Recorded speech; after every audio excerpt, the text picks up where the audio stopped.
E aí? Vamos continuar? Bora estudar? Estamos lendo Atos dos Apóstolos, estamos no capítulo 17, contando a história de Paulo, todo o caminhar de Paulo.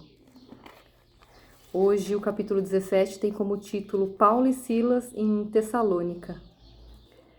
Então, Paulo e Silas, eles passaram por Anfípolis e Apolônia e chegaram a Tessalônica, onde havia uma sinagoga de judeus.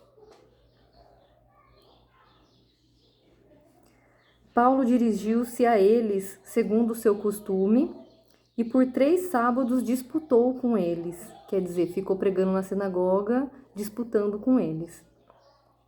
Explicava e demonstrava a base das Escrituras, quer dizer, sobre a ótica das Escrituras, que era necessário que Cristo padecesse e ressurgisse dos mortos. E aí Paulo falava, né? E este Cristo é Jesus que vos anuncio. Alguns deles creram e associaram-se a Paulo e Silas, como também uma grande multidão de prosélitos gentios. Lembra que prosélitos é aqueles convertidos, não eram, por exemplo, judeus de nascença, mas eram convertidos ao judaísmo, às religiões, né? Então, prosélitos gentios. Deixa eu voltar aqui, peraí, que eu perdi. Então, além dessa grande multidão que acreditaram e se associaram a eles, né, de prosélitos e gentios, a Bíblia também fala em não poucas mulheres de destaque, quer dizer, muitas mulheres de destaque também se associaram a ele e creram em Jesus. Os judeus, tomados de inveja, ajuntaram-se alguns homens da plebe e com esta gente amotinaram a cidade, quer dizer, ficaram incentivando ali um grande confronto, uma grande rebelião, uma grande discussão. Assaltaram a casa de Jasão, procurando-os para entregar ao povo. Quer dizer, entraram na casa de Jasão, que era a pessoa que havia hospedado Paulo e Silas, tentando achar Paulo e Silas na casa de Jasão e para entregar eles ao povo. Mas como não os acharam, arrastaram Jasão e alguns irmãos à presença dos magistrados, clamando: esses homens amotinam todo mundo, estão agora aqui, e Jasão os acolheu. Todos eles contrariam o decreto de César, proclamando outro rei, Jesus. Assim excitam o povo e os magistrados. E só depois de receberem uma caução de Jasão e dos outros é que os deixaram ir.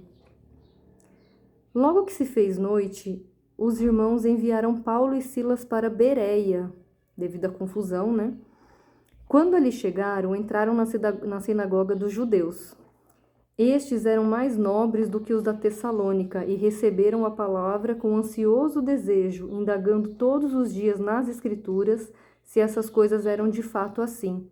Muitos deles creram, como também muitas mulheres gregas da aristocracia e não poucos homens, quer dizer, bastante homens gregos.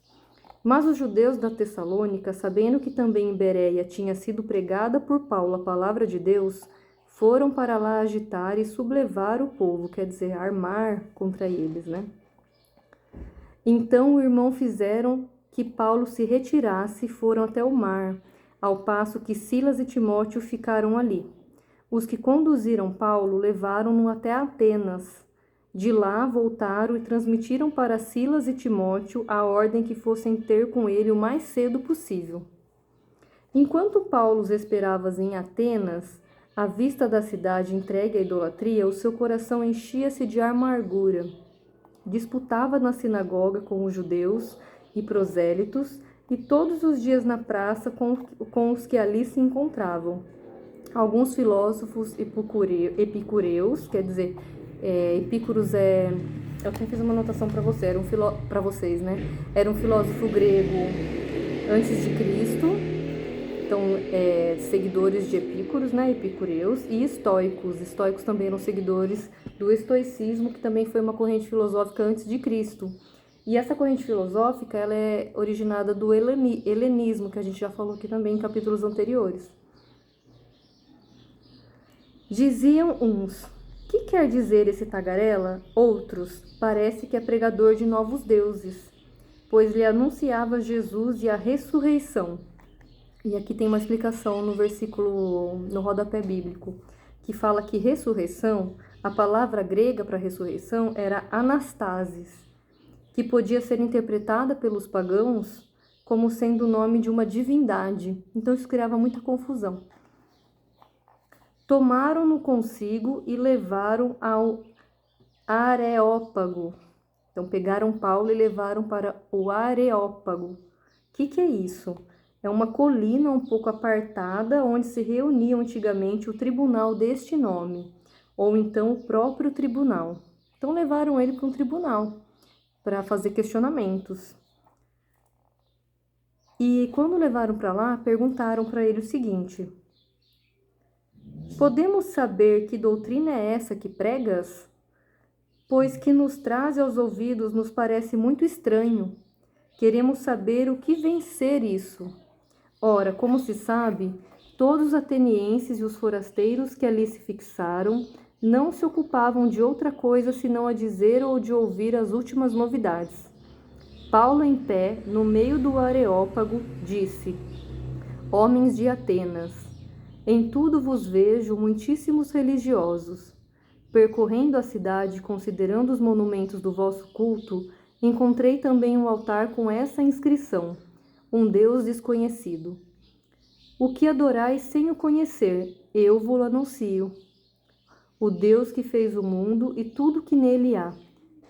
É o Senhor do céu e da terra, e não habita em templos feitos por mãos humanas, nem é servido por mãos de homens, como se necessitasse de alguma coisa, porque ele é quem dá a todos a vida, a respiração e todas as coisas.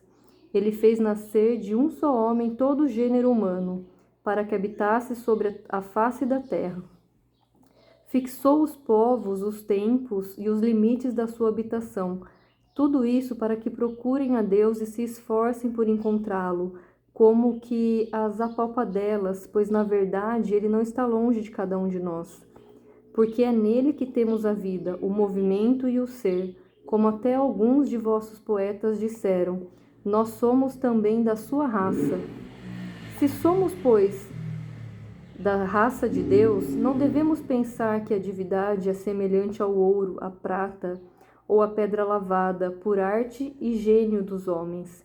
Deus, porém, não levando em conta os tempos de ignorância, convida agora a todos os homens de todos os lugares se arrependerem, porquanto fixou o dia em que há de julgar o mundo com justiça, pelo mistério de um homem que para isso destinou. Para todos deu como garantia disso o fato de tê-lo ressuscitado dentre os mortos.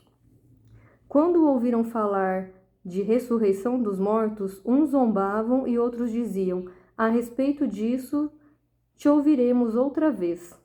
Assim saiu Paulo no meio deles. Todavia, alguns homens aderiram a ele e creram, entre eles Dionísio, o Areopagita, e uma mulher chamada Damaris, e com eles ainda outros. E aqui a gente encerra o capítulo 17. Daqui a pouco tem mais, daqui a pouco eu volto com outro vídeo.